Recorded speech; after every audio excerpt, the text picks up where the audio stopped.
Hello all, this is Vaishnavi Singh. I'm here to talk about UPSC exam recently conducted, prelims wala. This was my third attempt and by far my first best efforts in the exam. आगे की journey में हम लोग बात करेंगे कि why and what happened. But since there are many talks about this exam, पर aspirant की तरफ से या तो वो लोग जो इसको छोड़ चुके हैं या तो वो लोग जो टॉपर हैं या तो कोई टीचर्स बात कर रहे हैं, एक एस्पिरेंट टू एस्पिरेंट जो सच में क्लियर करना चाहता है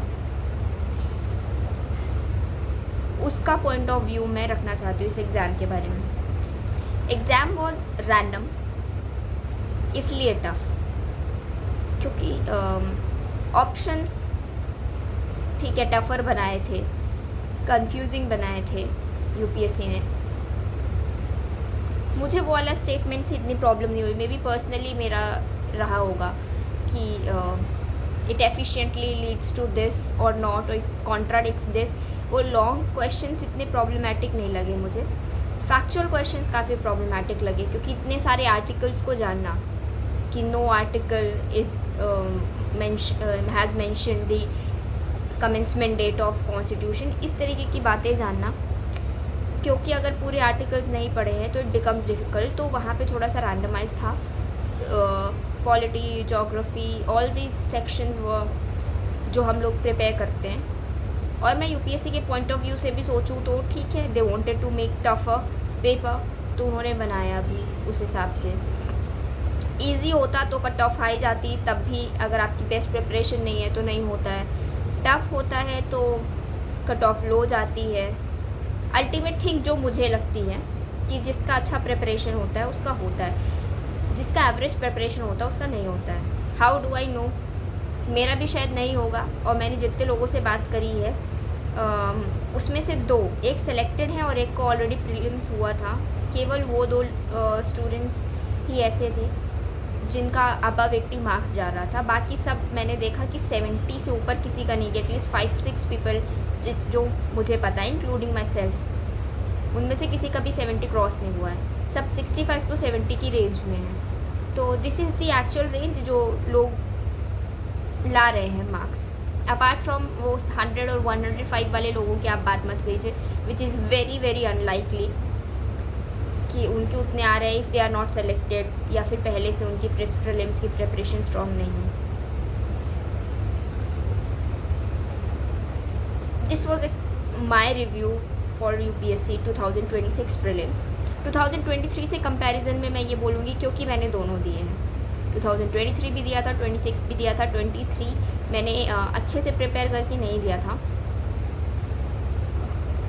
उसमें रिवीजन की कमी थी. हर बार रिवीजन की कमी हो जाती है हम लोग को. बट उसमें क्वेश्चन ऑप्शंस वर लाइक, अगर तो हमने ओनली 2 लगाए हैं तो most of the questions right हो सकते हैं. उसमें ऑप्शंस थोड़े से ज़्यादा कंफ्यूजिंग थे. इसमें ऑप्शंस और क्वेश्चंस दोनों ही रैंडम थे. उसमें क्वेश्चंस थोड़े से ऐसे थे जो हम लोग पढ़े रहते हैं. मेरी बात करें एग्जामिनेशन हॉल में तो I couldn't read all the questions. जो मुझे देख के लग रहा था इसके बारे में मैंने कभी नहीं पढ़ा है, मैंने उसको सीधे कट किया. क्योंकि जब पढ़ा नहीं है तो इतने टफ पेपर में उसको एलिमिनेट कर पाना काफ़ी मुश्किल है. जैसे BIS स्टैंडर्ड्स वगैरह के क्वेश्चन थे. प्रीटी मच सारे IR और खुद साइंस एंड टेक के क्वेश्चंस नहीं किए. ना ब्लैक बॉक्स टाइप के क्वेश्चन से मुझे लग रहा है कि UPSC चाहती है कि हम खुद से थोड़ा सा जा कर के पढ़ें, केवल न्यूज़पेपर या किसी मटेरियल पे ना रिलाय करें, जानने की कोशिश करें अगर कोई बड़ी चीज़ हो रही है. तो ये हर रोज़ का पता इतना सारा करंट अफेयर्स लेके बैठने से अच्छा है कि अगर कोई ऐसी बड़ी चीज़ें हो रही हैं हम उन पे ध्यान रखें तो बेहतर होगा.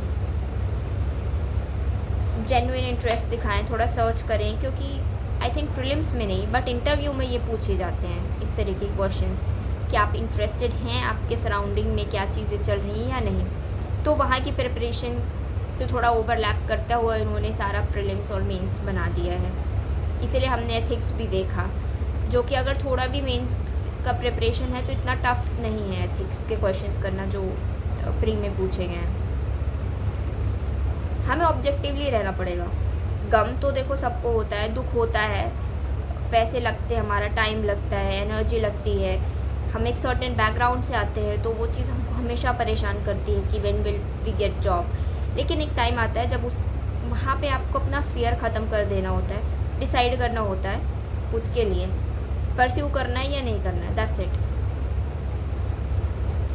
आई थिंक ये पेपर ऐसा था way you have to decide आगे करना चाहते हो या नहीं, क्योंकि हमेशा ऐसा ही पेपर आए ज़रूरी नहीं है।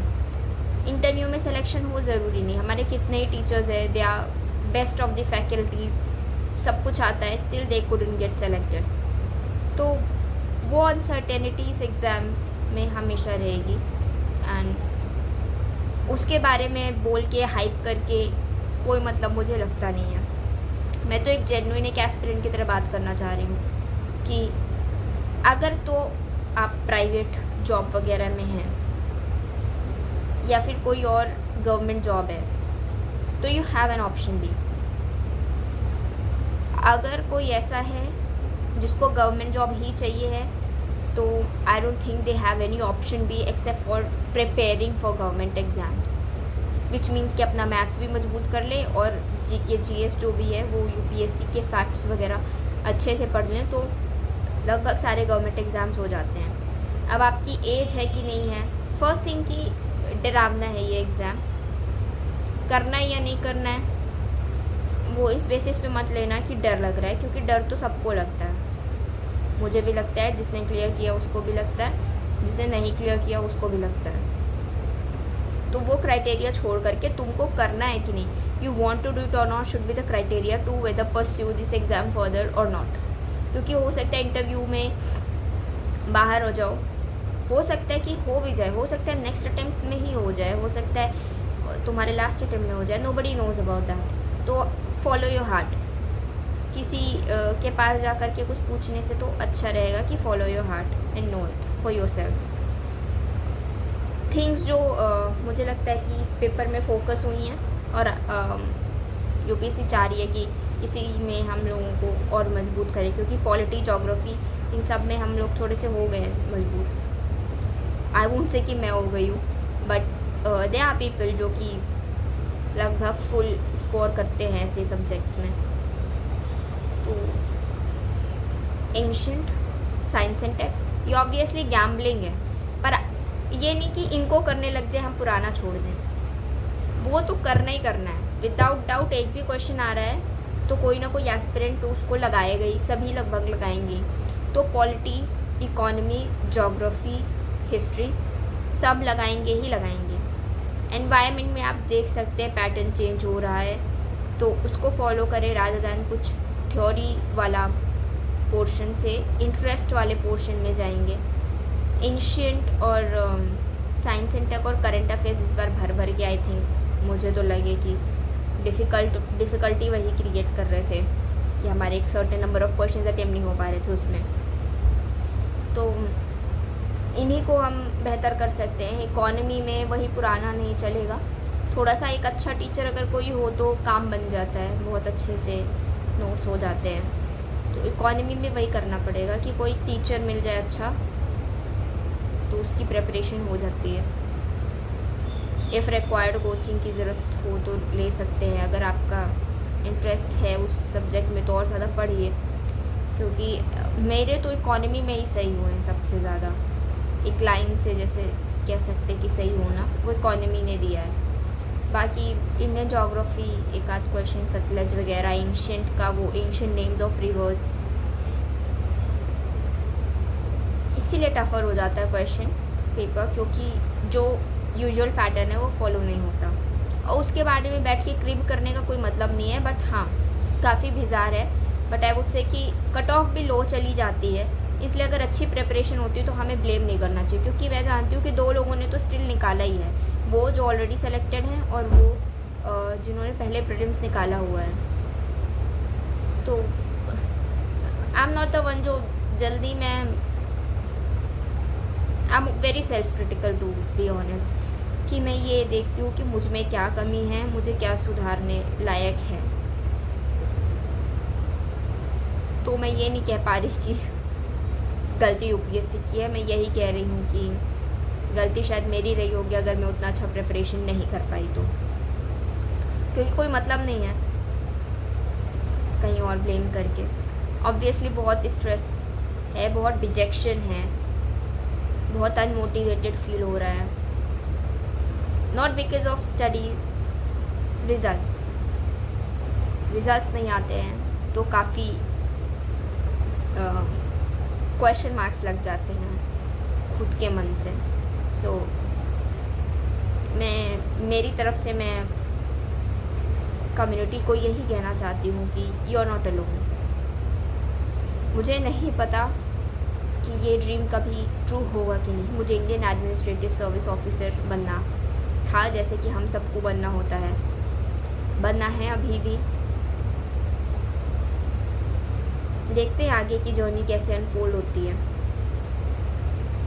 फ्यू थिंग्स जो कि मुझे लगता है मैं बता दूं कि टेस्ट लगाना अच्छा होता है, बट टेस्ट अगर आपको डिमोटिवेट करें तो टेस्ट छोड़ दीजिए उस टाइम के लिए, क्योंकि यहाँ पे मोटिवेशन बहुत ज़रूरी है। ये नहीं लगना चाहिए कि मुझसे नहीं होगा, और यही लगता है इसीलिए हम लोग क्लियर नहीं कर पाते हैं कि मुझसे नहीं होगा, मैं प्रिपेयर्ड इनफ नहीं हूँ। और ये इसलिए आता है क्योंकि टेस्ट में इतने कम मार्क्स आ रहे होते हैं या टेस्ट के क्वेश्चंस नहीं आ रहे होते हैं।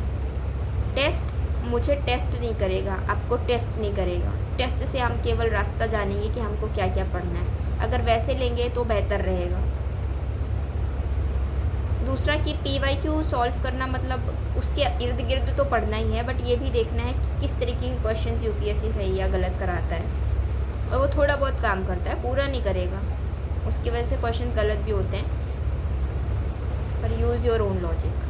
क्वेश्चन पेपर में थोड़ा लॉजिक अगर PYQ लगाया होता, हम लोगों ने ये देखा, क्वेश्चन किया होता है कि UPSC किन क्वेश्चंस को क्यों गलत कह रही है।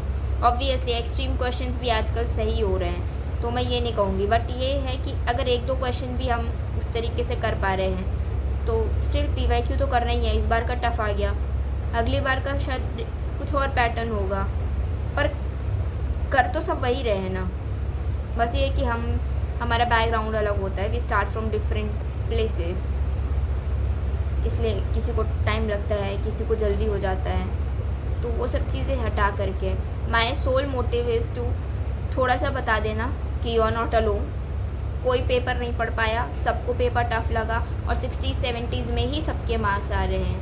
65 to 70 की रेंज में ही मैंने सबके मार्क्स देखे हैं। वन स्मॉल थिंग कि अटेम्प्ट करने में गलती मत करना, भले ही वो OMR शीट भरने में थोड़ा सा टाइम लग जाए, जल्दीबाजी में मत भरना। एक एक क्वेश्चन वहाँ मैटर करता है, क्योंकि मेरे क्वेश्चंस गलत हुए हैं। और दूसरा कि खुद पे ट्रस्ट करना है, किसी का लॉजिक साथ मत लेके जाओ, किस टीचर ने क्या लॉजिक दिया है, किस सेलेक्टेड एस्पिरेंट ने क्या लॉजिक, सेलेक्टेड टॉपर, जिसने भी जो लॉजिक दिया है सबका लॉजिक हटा करके अपना लॉजिक डेवलप करना है और वो लेकर के जाना है एग्ज़ाम में। क्योंकि जब मैंने किसी और का लॉजिक लगाया वो फेल हुआ है, और ख़ुद पे वहाँ पे ट्रस्ट करना है कि दिस ऑप्शन जाएंगे उसके साथ। इंट्यूशन पे ट्रस्ट करना है। बस यही 3 चीज़ें आई वुड लाइक टू से कि ये साथ रखनी है for this exam, for any other exam, और फॉर लाइफ। आगे की जर्नी कंटिन्यूड रहेगी। I would talk more about things like motivation, demotivation, anxiety, career, competition, comparison, all of this in the upcoming videos. Thank you so much.